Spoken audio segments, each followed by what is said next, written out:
안녕하세요. 오늘도 사연사롱을 찾아주셔서 감사합니다. 요즘은 돈이 무섭단 생각이 많이 들어요. 제가 그런 생각을 하게 된 건 시댁 때문인데요. 시댁은 돈이 좀 많은 집안입니다. 시아버지께서 대대로 물려받으신 유산이 상당하신 데다가 여기저기 땅을 사놓은 것도 있으시고 건물도 몇 채 된다고 들었어요. 자세히는 저도 알지 못하지만 시어머니의 말에 따르면 그랬어요. 시어머니가 명절 때마다 늘 하시는 말씀이 있었거든요. 너는 우리 집 와서 참 복 받은 거야. 아유, 나중에 우리 죽으면 니네가 받을 재산이 얼마나 되는지 알기나 하니? 시어머니는 이 외에도 돈자랑이 유독 심하셨어요. 예를 들어 기다리다가 명품 가방을 하나 사시곤 그 가방을 저와 동서에게 보여주시면서 얘들아, 이것 좀 봐. 명품이라 그런지 질이 다르지 않니? 하고 말하곤 하셨죠. 이때 저와 동서의 반응이 무척 달랐는데 제가 네, 좋네요 어머니 하고 있으면 옆에서 동서는 가방에 대해 온갖 칭찬을 다 하곤 했습니다. 가방의 질이 최고급이라느니, 로고가 크게 박혀 있어서 더 부티가 난다느니, 밖에 나가면 모두 어머니만 쳐다볼 것 같다느니 하는 말들을 쏟아내었죠. 정말 온갖 미사역으로 고루고루 칭찬을 해주는 동서가 참 대단스러웠어요. 속에 없는 말을 잘 못하는 성격인지라 그저 내내거리며 동조 정도만 해주는 저에 비해 동서의 그런 모습은 어떤 면에서 놀랍게까지 느껴졌어요. 그리고 굉장히 비교되었죠. 시댁은 재산은 많은데도 불구하고 부모님 두 분 다 무력이 많으신 분들입니다. 자신들의 돈으론 뭘 사긴 아까워하셔도 받는 건 무척이나 좋아하시는 바람에 자기에게 한 푼이라도 더 잘하는 사람을, 특히나 돈으로 잘하는 식구를 대놓고 챙기곤 하시죠. 물론 유산도 더 줄 거라 대놓고 말씀하셨죠. 이러니 동서가 그럴 수밖에요. 의사서방님을 두어 넉넉한 생활을 하고 있었건만 동서는 저희 시부모님 과였어요. 그래, 내 남편 의사했지. 좋다 이거야. 근데 내 친구는 이번에 강남에 있는 아크로에 들어간다지 뭐야. 거기다가 친정에서 30억까지 건물도 미리 증여해준다고 하더라고. 아, 나는 언제 그런 거 받아보나? 듣고 있는데 배가 아파 죽겠더라니까 아주. 가끔 시댁에 와서도 동서의 친구들이랑 전화하는 거 몰래 들으면 돈돈거리며 계속 돈에 집착을 부렸어요. 그러던 어느 날 아버님 생신날 사건이 하나 터졌는데요. 밥을 먹고 소소한 얘기를 나눌 때까진 분위기가 그리 나쁘진 않았습니다. 문제는 선물을 전달할 때 시작되었죠. 사실 아버님 생신 전부터 남편과 고민이 많았어요. 분명히 잘 사는 동서는 액수도 크고 비싼 선물을 해올 텐데 저희 선물이 그와 비교될까 걱정이 되었거든요. 그래서 남편을 붙잡고 말해봤어요.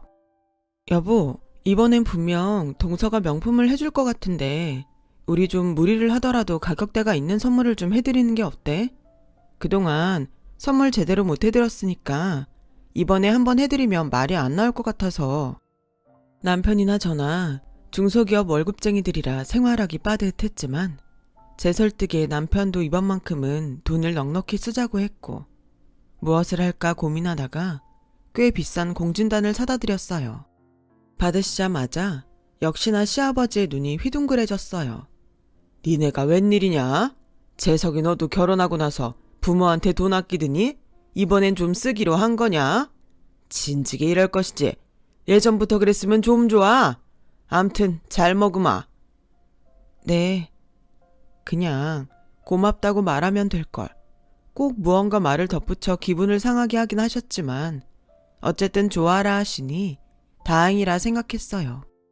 그런데 동서가 그걸 보면서 의미심장한 미소를 짓는 거였습니다. 마음이 불안했죠. 잠시 후 띵동 초인종 소리가 들리더니 택배원이 집에 들어오더라고요. 그리고 택배원 손에 들린 건 바로 안마의자였죠. 그것도 고가의 브랜드 안마의자요. 아버님은 이 비싼 안마의자를 사주었다면서 그야말로 동서를 넘고 뛸 정도로 흥분하셨습니다.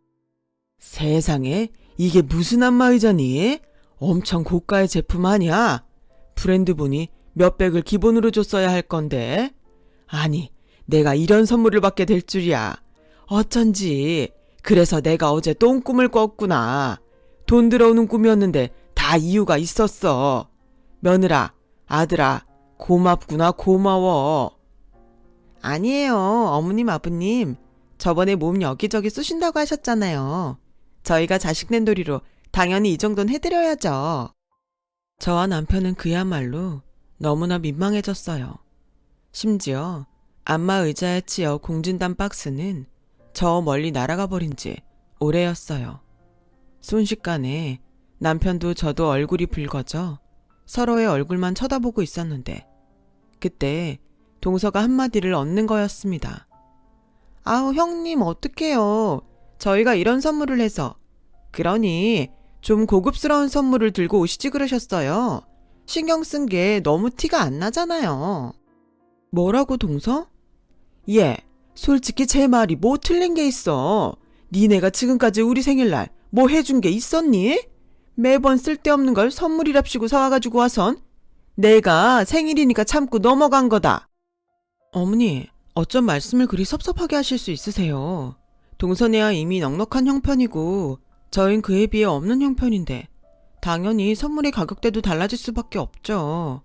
그래도 나름대로 정성을 들인다고 해서 무리하고 들고 온 선물인데 그렇게 말하시면 저희가 준비한 게 뭐가 되나요? 예, 아니 안마의자를 사온 정성과 저까지 거 사온 정성이 어떻게 같을 수 있겠냐. 당연히 둘째네는 돈을 쓴 만큼 우리에게 더 큰 정성을 보여준 거고 니네들은 그에 비해 작은 걸 보여줬으니 어쩔 수 없는 거지. 억울하면 니네들이 더 좋은 걸 사오든가.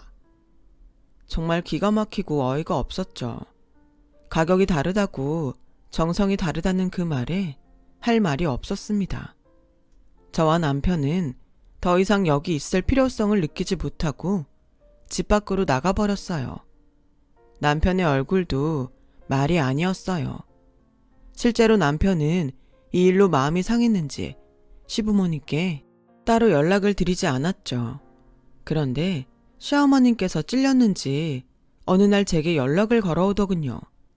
예, 내가 그날 선을 좀 넘어선 것 같은데 재석이 아직 많이 삐져있니? 무슨 일로 연락하긴. 그냥 니네들이 삐졌으면 풀라고 연락한 거다. 내가 그날은 과했어. 실은 안마의자를 너무 갖고 싶었는데 그게 내 눈앞에 있으니까 잠깐 눈이 횟가닥했다. 네, 어머님. 일단은 재석 씨에게 어머님이 전화 왔다고 말은 할게요. 그래, 중간에서 네가 말 좀 잘해라. 알았지? 너도 그까짓 작은 일로 소인배처럼 굴지 말고. 또 시어머니는 공진단을 아주 잘 드시고 계시다면서 그걸 먹고 몸이 건강해졌는지 전보다 더 등산도 자주 다니신다 했어요. 버리셨을지 먹고 계실지는 모를 노릇이었지만 귀찮을 정도로 사과를 하시는 바람에 그렇게 그 일은 어영부영 지나가게 되었어요. 그러던 시점에 저희에게 아이가 찾아오게 되었습니다. 아이가 건강하게 나와주기만을 바랬고 저희 바람을 알았는지 아이는 너무나 어여쁜 모습으로 세상에 나와주었어요. 육아를 하자 또 다른 세상이 펼쳐지더라고요. 지금까지의 삶이 정말 개인적인 삶이라 느껴질 정도로 아이를 키우고 엄마가 되는 삶은 또 다른 삶이었어요. 하루에도 잠이 너무 부족해서 틈만 나면 어딘가에 기대어 꾸벅꾸벅 졸곤 했는데 이 세상 엄마들이 새삼 대단하단 생각이 들었죠. 그래도 조금씩 시간이 지나면서 육아에 적응을 해나가고 아이도 크자 여유 시간이 조금 생겼어요. 저는 그 시간에 남편과 그간 제대로 하지 못했던 사업 계획을 세워 나가기로 했어요. 사업에 대한 생각은 사실 3년 전부터였어요. 아이를 키우다 보면 앞으로 더 많은 생활비가 필요할 거고 그러려면 회사보다 좀 더 많은 돈을 벌 수 있는 곳이 필요하다는 생각이 들었으니까요. 그래서 어떤 사업을 할까 찾아보다가 남편이 꽃차 전문 카페를 얘기하더라고요. 평소 저희 둘 다 꽃차에 관심이 많기도 했고 희소성이 있기에 승산도 있을 것 같았어요. 아이도 생겼고 방향도 잡혔기에 남편은 카페 운영 사업 쪽으로, 저는 꽃차 쪽으로 더 열심히 공부를 해 나가기 시작했어요. 그렇게 하나하나 정성스레 준비한 끝에 드디어 12월 한겨울에 가게는 오픈을 하게 되었습니다. 그간의 노력이 커서 그런지 오픈 날엔 정신없이 손님을 맞이했지만 마음만큼은 너무 뿌듯해 미소가 내려가지 않더라고요. 카페가 잘 되자 바로 반응이 온 사람은 동서였어요. 동서는 평소에도 SNS에 굉장히 몰두했는데 어느 날 저희 카페가 인터넷에 올라오자 놀랐는지 전화를 걸었어요. 형님, 가게가 그리 잘 돼요? 지금 정말 다행히 잘 되고 있어. 언제 한번 놀러와. 동서에게 놀러오라는 말은 그냥 한 말이 아니었어요. 사실 평소 저를 무시하는 행동을 일삼았던 동서에게 얼마나 가게가 잘 되어가고 있는지 보여주고 싶기도 했고 이참에 한 방 먹이고 싶기도 했죠. 동서는 제 말에 떨떠름한 목소리로 그럼 시어머니와 함께 가겠다고 하더니 전화를 끊었어요. 며칠 후 동서는 정말 가게를 찾아왔더라고요. 당시 손님들이 많았던 터라 정신이 없었는데 누군가 저를 툭툭 치더라고요. 형님, 많이 바빠요? 어머니랑 백화점에 갔다가 잠깐 들렀어요. 아, 동서 왔구나. 어머님 오셨어요? 세상에, 손님이 왜 이리 많으니? 테이블을 모두 꽉 채웠는데? 설마 했는데 너네들 가게 정말 잘 됐구나. 아니, 어쩌다 이렇게 잘 될 수 있었던 게야? 시어머니는 가게를 몇 번 둘러보시더니 손님이 많은 것에 꽤 놀라신 기색이었어요. 사실 이 사업을 처음 시작한다고 했을 때 가장 말리던 분이 바로 시어머니였고 그런 시어머니의 콧대를 보기 좋게 꺾어 성공을 했으니 당연히 놀라실 수밖에요. 저는 일부러 대수롭지 않게 손님이 별로 없는 시간대라고 말하며 꽃차를 드리겠다고 했어요. 동서와 시어머니에게 꽃차를 주고 잠시 둘 옆에 앉았는데 시어머니는 이 와중에도 어떻게 가게가 잘 되었냐 이것저것을 물어보셨고 동서는 떨떠름한 표정으로 앉아 있었죠. 동서, 차 좀 마셔보지 그래. 동서한테 준 게 우리 가게에서 제일 잘 나가는 메뉴야. 아까 초밥을 많이 먹었더니 좀 배불러서요. 천천히 마실게요. 형님, 근데 가게 규모가 생각보다 작네요. 사진에선 좀 커 보이던데. 작기는 이 정도면 다른 옆가게들에 비해 큰 편이지. 안 그래요, 어머님? 그래. 그런 거 같긴 한데. 오다 보니까 이 골목에선 니네 가게가 제일 큰 것 같던데. 아무튼 나도 이제 드디어 사장님 소리 듣는 며느리랑 아들이 생겼구나. 고생 많았지? 고생은 무슨. 아니에요, 어머님. 그이나 저나. 제 말이 끝나기도 전에 동서가 끼어들어선 어머님, 저도 이런 가게 하나 낼까 봐요. 형님 하시는 거 보니 저도 왠지 하고 싶어지는데요. 이 정도 구멍가게는 저도 잘할 수 있을 것 같아요. 뭐? 동서, 구멍가게? 말이 좀 심하지 않아? 여기가 어딜 봐서 구멍가게야. 그리고 가게 경영이 쉬운 일인 줄 알아? 매출 관리며 직원 관리며 생각할 게 얼마나 많은데 쉬워 보여도 무척 고생스러운 일이야. 그리고 집에만 있던 동서가 하기엔 번잡스러운 일이 많을걸? 설거지도 직접 해야 하는데 동서는 그간 가정부 썼으니까 설거지한 지도 좀 오래되지 않았어? 어머님 앞에서 날 깎아내리고 싶은 건 알겠는데 그쯤 해도. 뭐라고요? 이깟 구멍가게 하나 냈다고 유세는? 어머니, 가요. 저 갑자기 체할 것 같아요. 형님이 말을 워낙 격하게 하셔서요. 그래, 가자꾸나. 알겠다. 그렇게 저와 옥신각신 하다가 동서는 똥 씹은 표정으로 나갔고 전 기분이 나쁘긴 했지만 그래도 그날은 어찌됐건 처음으로 두 사람의 콧대를 눌러준 날이라 볼 수 있었어요. 그날 저녁 영업이 끝나고 남편한테 이 일을 말하니 남편도 그런 일이 있었냐며 뿌듯해했습니다. 남편이 그토록 받고 싶었던 인정을 이제야 받게 된 거였으니까요. 그 와중에 코로나가 터져버렸죠. 모두가 불경기였고 힘든 상황이었죠. 저희 가게도 그 불황을 피해갈 수 없었습니다. 한 달 매출이 반으로 뚝 절감하고 말았어요. 사람들로 번잡하던 가게에 빈 테이블이 있으니 속이 정말 바짝바짝 타들어갔습니다. 어떻게 일군 가게인데 걱정이 많이 되더군요. 이 사태가 터지고 나서 제일 전화 먼저 온 건 동서였어요. 어머, 형님 어떡해요. 가게가 망하게 생겼네. 아우, 어쩜 좋아. 하고 걱정하는 척 했지만 그 못된 심보를 짐작 못할 리 있나요?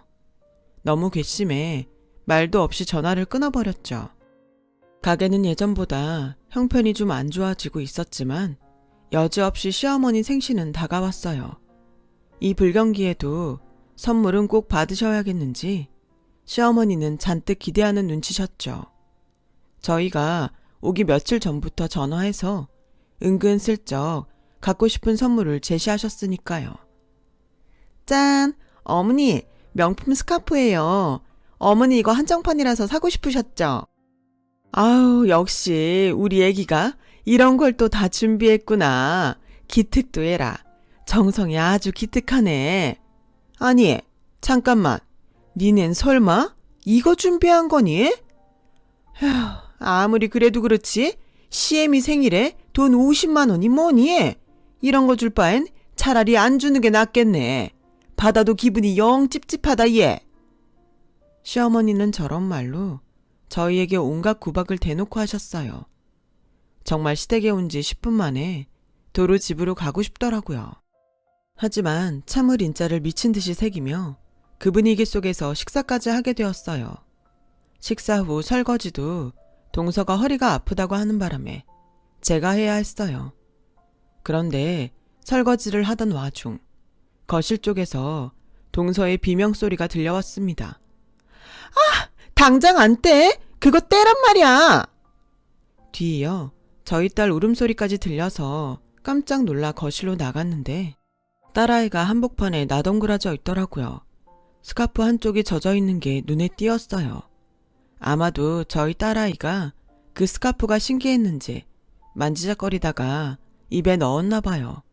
그걸 본 동서가 딸아이를 순간적으로 밀친 거였고 그 바람에 울음을 터뜨리게 된 거였죠. 그 와중에도 시부모님은 이 모든 것을 보고도 아무런 말씀도 하지 않고 계셨고요. 사람이 너무 기막힌 일을 당하면 할 말을 잃어버린다 하잖아요. 내가 지금 보고 있는 게 현실이 맞나 싶어 멍해져 있었는데 제가 일을 치기도 전 남편이 그 자리에서 스카프를 쭉 찢어버리더군요. 다들 미쳤어? 이깟 스카프가 뭐라고? 아니, 지금 저 명품을 찢은 거예요? 저게 얼마짜린지는 아세요? 제가 얼마나 정성껏 준비한 우리 어머님 선물인데 당장 새로 사놓으세요. 사놓으라고요. 남편은 참고로 지금껏 단 한 번도 큰 소리를 낸 적이 없는 사람이었어요. 하지만 딸아이가 이깟 스카프 한번 만졌다고 이런 취급을 받으니 참을 수가 없었던 거죠. 남편이 스카프를 찢어버리자 시어머니의 눈도 휘둥그레졌고 동서는 벌벌 떨며 남편을 노려보더라고요. 그제야 저는 깨달았어요. 시댁과의 인연은 여기까지이구나. 더 맞설 필요도 없겠구나. 저는 그 자리에서 찢어진 스카프를 동서 얼굴에 던져버리곤 남편과 딸을 데리고 나와버렸죠. 그 이후 남편과 전 이제부턴 명절날도 생신날도 시댁에 가지 않기로 했고 무섭도록 가게에만 집중했어요. 오히려 그런 일이 있으니 뭘 할까요? 동서와 시부모에게 무시당했던 걸 생각하면 오기가 생겨 더 버틸 수 있는 힘이 되더라고요. 그렇게 시댁 식구들을 안 보고 산 지 1년쯤 되었을 때였어요. 갑자기 시어머니에게서 한 통의 전화가 걸려왔습니다. 동서네가 요즘 투자로 이득을 많이 올리고 있다며 저희도 거기에 동참하라는 거였어요. 나도 이번에 걔네 믿고 건물 팔아서 투자했거든. 니네들도 해라. 아마 돈이 꽤 될 거야. 그러니까 지금 저희한테 투자를 하라고 전화를 하신 거예요? 그래, 좋은 거 알려주겠다는데 말투가 왜 그러니? 어이가 없었죠. 시어머니 나름대론 아무 일 없다는 듯 지나가고 싶으셨던 것 같았어요. 하지만 저희는 당연히 아니었죠. 더 그 집 식구들을 보고 살 생각이 없었던지라 저도 남편도 아무런 대꾸 없이 전화를 뚝 끊어버렸고 그 후에도 걸려오는 어머니의 전화들은 죄다 싹 무시했어요. 하지만 사람 인연 한번 참 즐기더군요. 어쩔 수 없이 시어머니를 다시 봐야만 하는 일이 생기고 만 거죠. 바로 시어머니가 초라한 행색으로 가게를 찾아오면서였습니다. 얘들아, 미안하지만 잠깐만 나랑 얘기 좀 할 수 있겠니? 그런데 좀 이상했어요. 오랜만에 보는 시어머니의 안색은 마치 아픈 사람처럼 정말 좋지 않아 보였어요. 어디든 명품 가방과 명품 옷으로 도배하시던 분이 좀 초라한 모습으로 나타나니 당황스러웠습니다. 잠시 후 시어머니가 해주시는 그간의 이야기를 듣고서야 이몰고를 이해할 수 있었어요. 내가 너네들에게 전화했을 때 기억나니? 걔네가 투자를 권하더라고. 아주 좋은 투자건이 있는데 나도 거기에 투자를 하면 수익을 몇 배로 올릴 수 있다고 하면서 가족이니까 알려드린다는 말에 그만 혹해서 건물을 투자했다. 실제로 수익이 나서 정말 돈이 되는 줄 알았어. 그리고 그 다음에 노후자금까지 몽땅 털어서 둘째한테 줬는데 걔네들 다음날 연락이 뚝 끊겼단다. 처음엔 설마 했는데 한 달째 연락이 안 되니까 경찰에 연락을 했는데 걔네가 이미 여러 사람을 속인 죄로. 말씀하시는 동안 시어머니는 눈물을 참지 못하셨어요. 그 뒷말을 들어보니 동서와 서방님은 시어머니 외에도 사람들에게 투자를 권해 돈을 받았고 그 돈을 들고 어딘가에 잠적해 있는 상태라는 거였어요. 어쩌면 좋니 이를. 시어머니는 절 붙잡고 눈물을 펑펑 쏟으셨고 그 자리에서 오열까지 하시더군요. 저희도 당황스럽긴 마찬가지였습니다. 이게 뭔 일인지 도대체 알 길이 없었죠. 어찌됐건 동서와 서방님을 찾는 게 급선무였기에 그렇게 소식을 기다리고 있던 어느 날 동서와 서방님 소식이 들려왔어요. 어느 여관방에서 발견이 되었단 소식이었죠. 그리고 오랜만에 만난 그들의 모습은 정말이지 믿을 수 없을 정도로 충격적이었어요. 동서는 경찰에서 절 마주치자 흠칫 놀라더니 갑자기 달려들어 술을 사달라고 했어요. 형님, 제발 술 좀 사주세요. 네? 술 좀요. 동서는 그간 무슨 일을 겪었는지 알코올 중독자가 되어버렸고 서방님 역시 생기 하나 없는 눈동자로 절 보고 있었어요. 미친 사람처럼 숨을 헐떡이며 술을 찾는 동서를 보자 그간의 삶이 어땠는지 충분히 예상할 수 있었어요. 동서와 서방님은 선물 투자를 했다고 해요. 그간 번 돈에 만족하지 못하고 투자를 했는데 거기서 거액을 잃었다더군요. 그 돈을 메꾸기 위해 사람들에게 사기를 치기 시작한 거였어요. 결국 시어머니가 준 마지막 투자금까지 날려먹고 빚쟁이들에게 쫓기다가 경찰에게 발각이 되고 만 거였죠. 동서는 저와 남편이 등을 돌릴 때까지도 계속 술 얘기를 했어요. 그때 시어머니가 경찰서로 들어와 자기 돈을 날렸다며 동서의 머리채를 붙잡았습니다. 경찰서는 순식간에 동서의 비명소리로 가득 찼죠. 경찰들이 시어머니를 한 번에 떼어놓을 수도 없을 정도로 시어머니는 이미 광분한 상태였고요. 저와 남편은 그걸 보다가 조용히 경찰서를 빠져나왔어요. 그 뒤 동서와 서방님은 죗값을 치르기 위해 교도소에 갔고 시어머니는 공장에 나가시며 살고 계세요. 자신이 비웃던 노동일을 하면서요.